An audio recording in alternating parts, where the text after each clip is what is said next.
Good morning, everyone. Here we are with another coffee chat with Janine and Yay. Teresa. And today we have the gorgeous Amela from Mdiki. She's our heart-centered bookkeeper, and she is one of the sponsors for our Women in Business Connect 4th birthday event coming up on the 10th of August. It's so exciting. So, Amela, tell us about you. Tell us about your business. So I started my business, it must have been about 4-ish years ago when my little one was first born. And I went into bookkeeping, and I also do a lot of emotional and energetic clearing. So I really struggled. I was like, oh, I want to do these things. And it took a little while, but over the past probably 2 years, I've really solidified and merged them together. So whilst I do bookkeeping, I do it in a really holistic manner. So I'm merging the emotional and energetic clearing through it to help people unblock those limiting beliefs, have a new pathway to where they want to be without blocks. And then I've incorporated Reiki into it as well.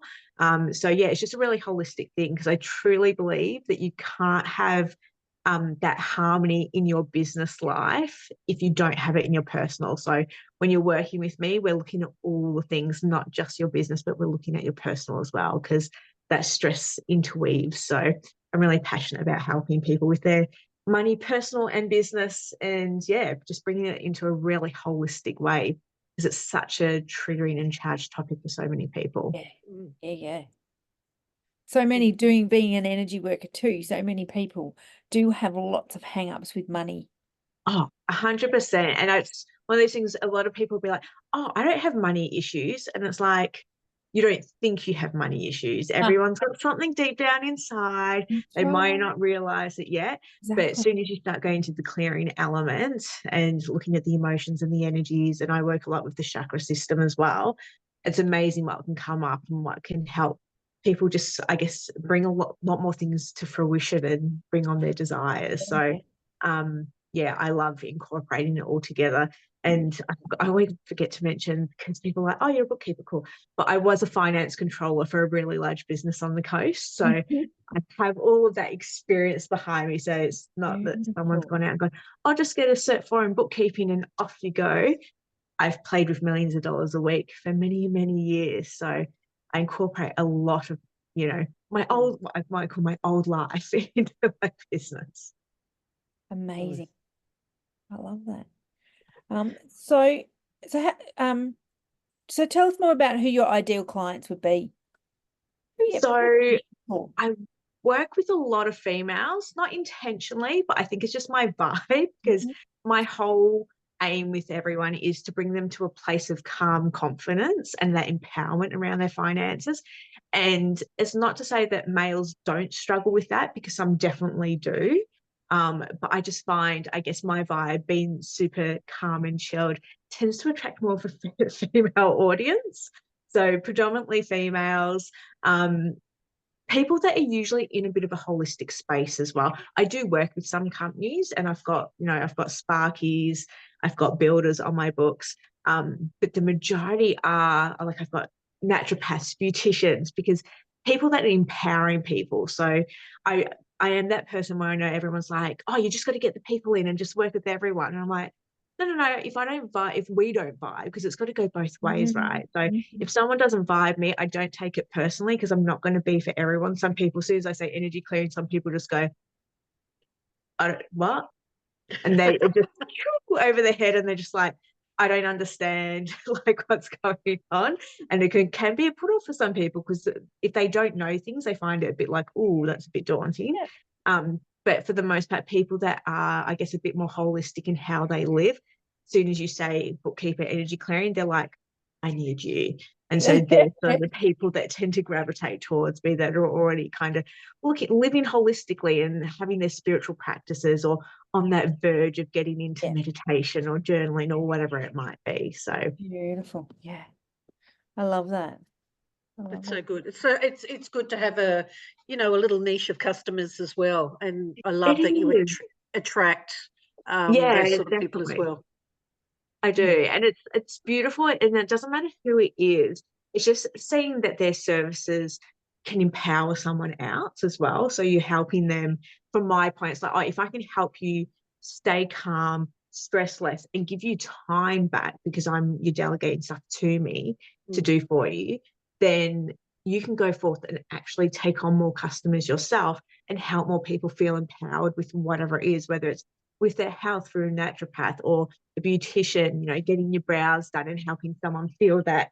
Like, people go, oh, it's just brows. It's like, it's not just brows. They're making you feel good. You get to walk out of the salon or a hairdresser or whoever it is. So it doesn't always have to be, oh, someone's going to go, you know, change the world and do massive, massive things. It's all those little things along the way that empower people. So as long as people are empowering people, I'm for it. I love that. And I love that you've got a good understanding of people's businesses, like the overall arching of their entire business before you nail down into the financial part of it, because that's really only just one little section of someone's entire business, right? Yeah, exactly. And it's one of those things with, like, so many entrepreneurs get into their business because of their passion. Just like I went off on my own to do my passion of what I love.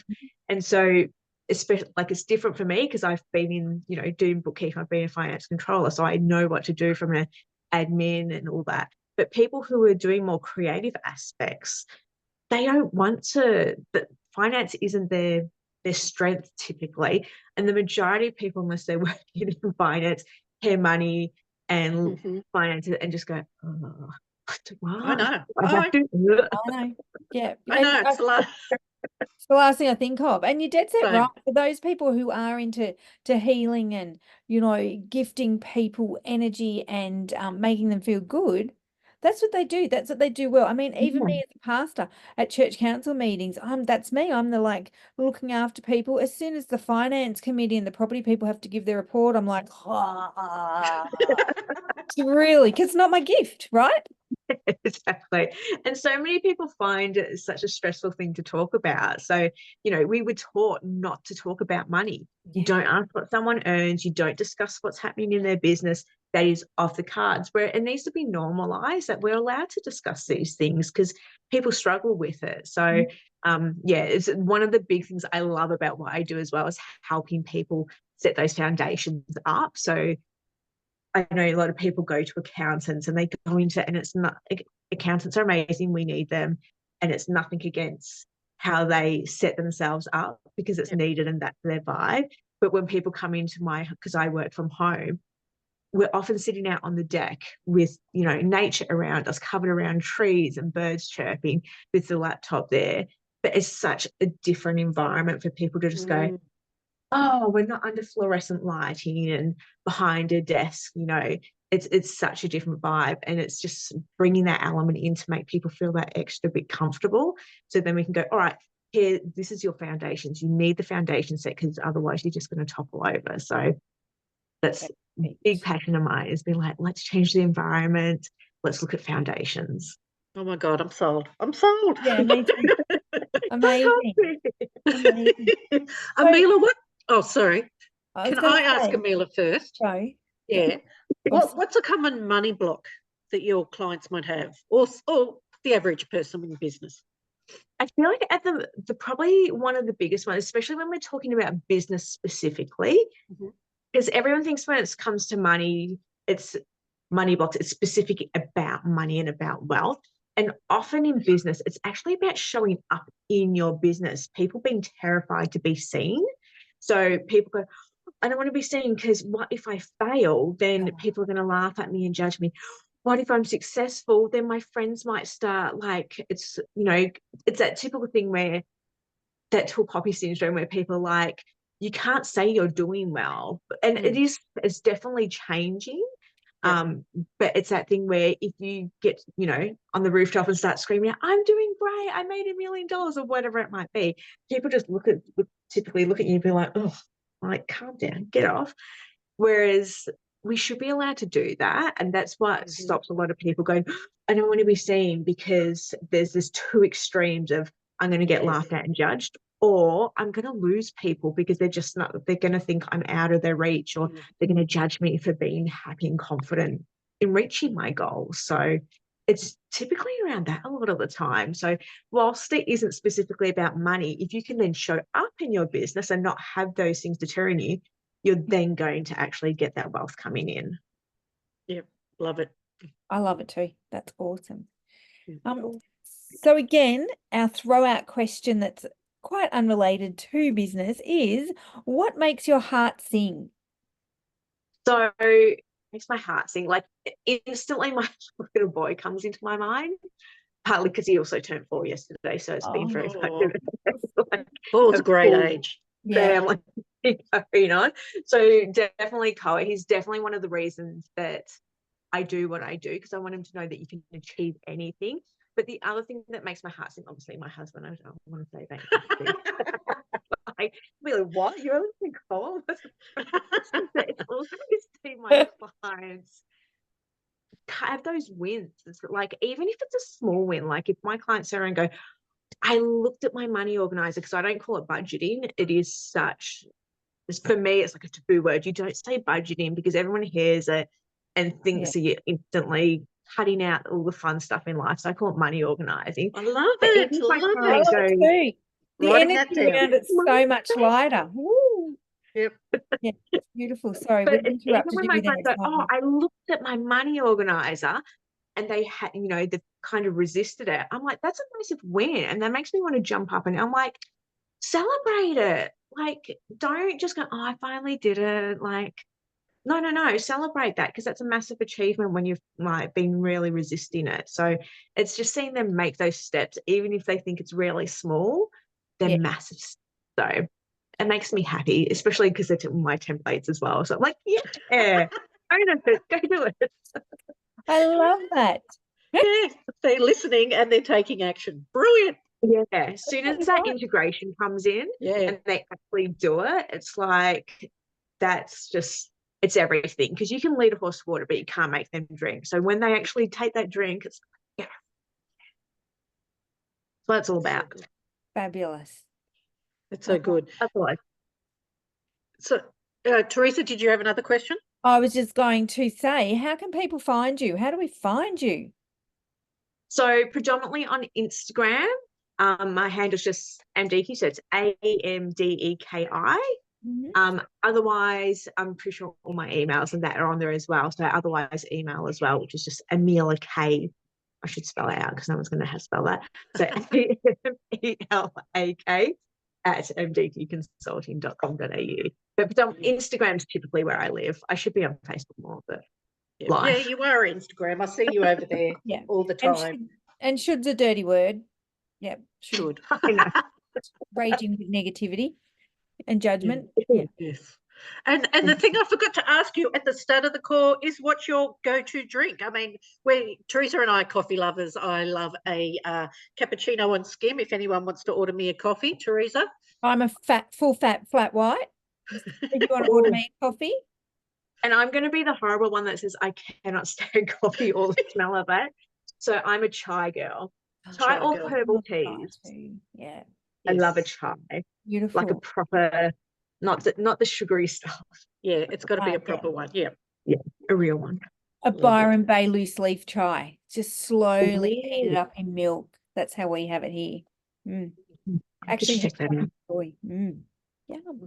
All right, Amela, thank you so much for chatting with us. It's been so good to learn a little bit more about you. Thank you. Yes, I know you've been with Women in Business Connect for about 12 months now, I think. But you always learn something new when you sit down and have a chat with someone. We do, amazing. You definitely do. And I definitely need to finally make it to one of the meetups in person. I keep going, and it's always that little bit extra far, a little bit far away from my end. So when you said that you're looking at Gosford, I'm like, yes, I'll make one finally. Yes, we're trying. Did you say Gosford Way? Yes. I'm in Avoca. Oh, perfect. Do you know of any good coffee shops? Oh my God, like mine, you can't go past it. Where's that? It's on the Round Drive. It's as you're going into Avoca. Do you know where the Scout Pool is? Yes. It's like literally opposite. I know. There's a little triangle. It's like the fire brigade, like firehouse. What do you call them? How many people does it seat? Ooh. They do hire out in the evenings because they typically close around 12:30 or 1 o'clock. Don't quote me on that time, but it's earlier. And they do hire in the evenings. So I don't know how many inside. I'm going to assume maybe 20-ish. Okay. But people have been hiring it out a bit lately. So, or if it's a beautiful night, outside in their garden because their garden's beautiful. Okay. Right, all leave right. it with me because I actually don't have a venue for next week's meeting. You Ah. don't. No, not for lack of putting thought into it, that's for sure. But I do love Evoca because I was one of the original staff members that opened up the preschool on Hillside Road. Oh, no way. That's where my little boy goes. Oh, yep. So 20, 30 something years ago when it opened, I was there. Yep. There you go. You must have been very young, beautiful Teresa. preschool. It was when I was quite young. Yeah. Yeah. And I Were you turned still in 21 school? when I worked there. I know I'd left school, so I was full time. But I did. Amela was trying to be nice. I was Oh, trying to be God nice. bless your cotton socks. I missed it. Yep, no. I was suggesting you were possibly a teen and very young. Yes. Yep, thanks. Yep. I'm just trying to think. I probably was still a teen when I started. It was my very first full-time job, Oh, There you go. wow. my very first teaching job. So, yeah. So true coasties. Yes. Yeah, Yeah. I'm your minor girl. Your minor. Don't say it. I won't. All right, guys. Oh, Amela, it's been so fun talking to you. It's been a great coffee chat. So We yeah, love you. we do. And We'll we're looking sign, forward to Thank seeing you so you much for at the having me awards on. night. we'll sign off there. And Fantastic. thanks for joining us. See you, darling. No problem. Thank you. Thank you. Bye.